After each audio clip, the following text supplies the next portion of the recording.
goutte gi kay moom fii la nekkoon loolu benn la et puis le pays n'était pas dans le vert. les signaux n'étaient pas verts. mais les signaux n'étaient pas verts c'est clair. bi ñu ko gëstoo ba rapport bi génnee non mais xam nga FMI institution internationale bi nga xamee ne aussi dafa am ay intérêt am te du réew yëpp a fay nekk. dinaa la jëlal Yaya Jammeh fii bi mu fi nekkee. naan xaaral maa ngi ñëw Adama ne déglu naa la bàyyi may ma Yaya Jammeh bu mu nekkee ci nguur gi fii mais nekkuloon FMI xalaatul jëflante ak FMI on peut s'en passer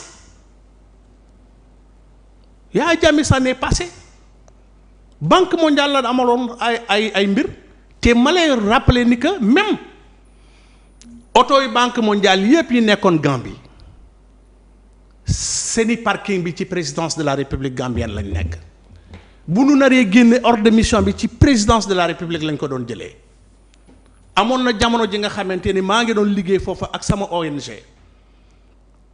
bañ daan soxla yenn mission yi ñuy recevoir ay gan rapidement foofu la ñuy adressé sunu correspondance yi ñu réquisitionner auto Banque mondiale yi jox ñu ko ñu dem defi ci sunu mission pour te dire donc on n'a pas forcément besoin donc du FMI dans un pays ou dans un autre loolu il faut que mu leer ci bopp sénégalais yi que bu ñu jëflantewul ak FMI dafay mel ni fin du monde la déedéet mënul nekk loolu di benn soo ne on n'a pas besoin vraiment donc de subventions pour se développer mais dama lay rappeler ni que tous les grands pays du monde dañuy subventionné ba ci France ñi nga xamante ne c'est subventionné tous les jours agriculture am bu dul lool rek du dox et ça c'est ultra important donc subvention faw ñu def ko pour que ñu mën a permettre ñi nga xamante ni ñu néew ñu doole ñi ñu mën a ànd ak jamono bi te vraiment seen charge oyof. man sama gëm-gëm laa wax de. waaw non sa gëm-gëm nga wax mais justement sama gëm-gëm aussi. mooy que doguma la Adama doguma la vraiment. ku nekk xalaatam rek lay wax. sama xalaat laa wax. waaw moom laa wax mais moom justement moom laa wax. effectivement subvention am na solo. c'est ma croyance. oui c'est tout à fait juste. je respecte ça. sa xalaat bi dama ko respecté. ça ne doit pas être un débat. mais dama bëgg ne vraiment donc mais soo ko waxee. bàyyi ma nag waaw bàyyi ma sama manit. ça ne doit pas être un débat sama position. ça ne doit pas faire l'objet d'un débat. waaw mais man bàyyi ma wax sama position parce que bu fekkente ne nit ñi déglu nañ la mën na sax yóbbu xel ñeneen mais ñii nga xamante ne yóbbu nañ seen xel ñu ma wax leen delloo si leen seen xel ni que subvention am na njëriñ am na solo ci réew nguur bu ko deful. surtout ay nguur yu mel ni suñu yos vraiment ñooñu dañ ko soxla pour def ko pour que nit ñi mën a noyyi seeni comme bi mën a vraiment donc développer ci axe boobu du ma leb pour fay salaire damay rappeler que premier acte bi nga xamante ne président Macky Sall bi mu toogee ci nguur gi première chose bi mu njëkk a def mooy dafa dem seeti ji François Hollande pour mu am à la limite am na une enveloppe de 69 milliards bu ñu ko jox pour mu mënoon a fay salaire parce que la situation était difficile. te Abdoulaye Wade demoon na ko ba finalement mu reconnaître que aucun régime ne laisse de l'argent. c'est-à-dire moi je suis dans ma conviction. maa ngi ñëw moi je suis dans ma conviction. tu me parles de Macky Sall. moi je suis dans ma conviction. tu me parles de Macky Sall. ça c'est Macky Sall. mais man du ma leb pour fay salaire. Adama may ma nag ma wax rek. ah non je te dis man du ma leb pour fay salaire. tu me parles de Macky Sall. Macky Sall a le droit d'emprunter pour payer ses salaires mais man du ma ko def.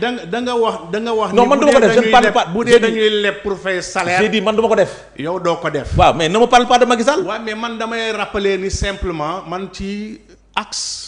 kan pas de Macky Sall quand même am solo mais oubliez Macky Sall s'il vous plaît. mais Adama respecté ma parce que respecté naa la. non ils n'ont qu'à oublier toog naa Macky di la Sall. déglu religieusement da nga pare ma jël note. jëlal note nag saa waay. lii yëpp bañ ñoo jox suñu wàll doo ko waral. bu fekkente ni vraiment donc bëgg a séddale li nga xamante ne moom nga jëlee Fouta loolu nga wax ko nit ñi. loolu tax bëgg waaw mais may ma nag man ma wax te daaneel vraiment nga bañ maa dog.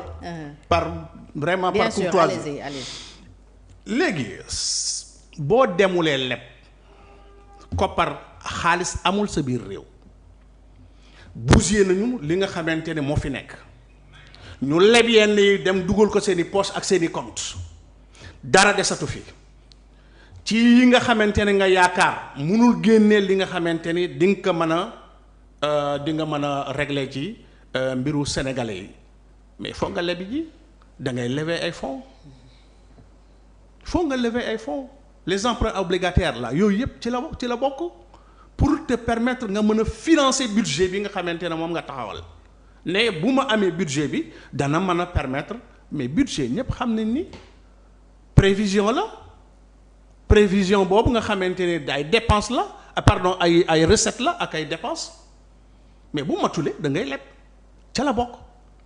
loolu déficit budgétaire. loolu mooy déficit bi loolu mooy déficit bi mais absolument. loolu mooy déficit bi waaw mais dafay fekk ni vraiment donc situation bi nekk fii on a hérité de ça. dañ ko fi fekk non vous avez hérité dañ ko fi fekk vous avez hérité vous avez non Adama. waaw mais man déficit bi ñuy combler bi njëkkee egg si boobu mooy. yaa ngi may dégg c'était 8 000 milliards c'était 800 000 milliards. ñoom ils l'ont amené à 600 milliards. ensuite da ngay jël ay mesures. mesures yi nga xamante ne moom nga mën a jël tu étais directeur avec nous hein. waaw mais may ma rek. may ko mu daaneel. il faut nga jël ay mesures polissage masse salariale c'est tout à fait normal. am na benn catégorie bi nga xamante ni yi liggéeykat yi ci nguur mais décret moo fixé seen i kii seen i salaire. oui mais décret boobu da nga koy modifier. oui nga wàññi. oui parce que ce ne sont pas des fonctionnaires. oui ces gens-là. oui c'est des catégories nantis. oui qui sont souvent des politiques ou autre chose ou ay techniciens yi nga xam ne da nga leen di recruter pour ñoo teg leen foofu. nga ne pour man. ñii bu nu amee salaire bi daal vraiment donc dina defar seen affaire bi pour que ñu mën a def seen liggéey bi normal mais ñooñu da ngay jël décret décret nga modifier ko vraiment donc wàññi donc salaire yooyu loolu am na solo et donc directeur généraux yi ci la PCA yi ci la et cetera PCS yi ci la et cetera donc loolu il faut nga polir masse salariale bi parce que c'est énorme masse salariale bu Sénégal dafa rëy dafa diis. fusionner les agences bàyyi ma rek fusionner les agences tas leen wala boole leen et cetera. jëlee fii yi nga xam ne jëlee fii li nga xamante ni vraiment amul njëriñ trop. mais taxul na nga ne vraiment donc liggéeykat yi fa nekk dama leen di dax déedéet da nga leen di redéployer. non c'est une mesure possible. c'est une mesure possible da ngay réduire les charges fixes nga.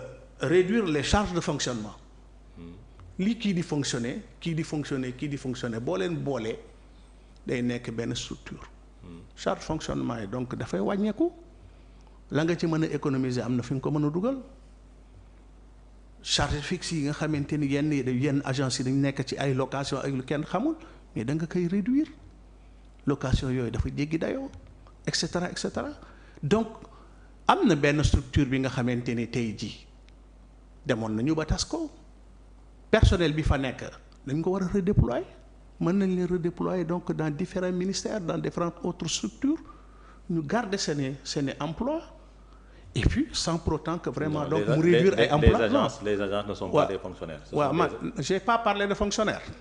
dama ne ay employés là. donc boo mais da nga leen di redéployer. non Adama nous l'avons fait. moi je l'ai fait avec certaines structures am na yenn mission yi nga xamante ni sax dafa nekkoon ci man ba mu fa nekkoon jamono yële yenn mission yi dama leen dégradé yóbbu ko ci dans deux structures moyens yi nga xamante ni moom la àndaloon ma daal di redéployer moyens yooyu foofu donc c'est pas étranger li nga xamante ni li may wax c'est pas étranger dama ko am comme pratique donc doomu aadama yooyu mën na am du ñu yàq seen liggéey mën lañ leen yóbbuwaat ci feneen fi nga xamante ne foofu lañ mën a. peut-être mooy mesure d'accompagnement mooy mesure d'accompagnement forcément.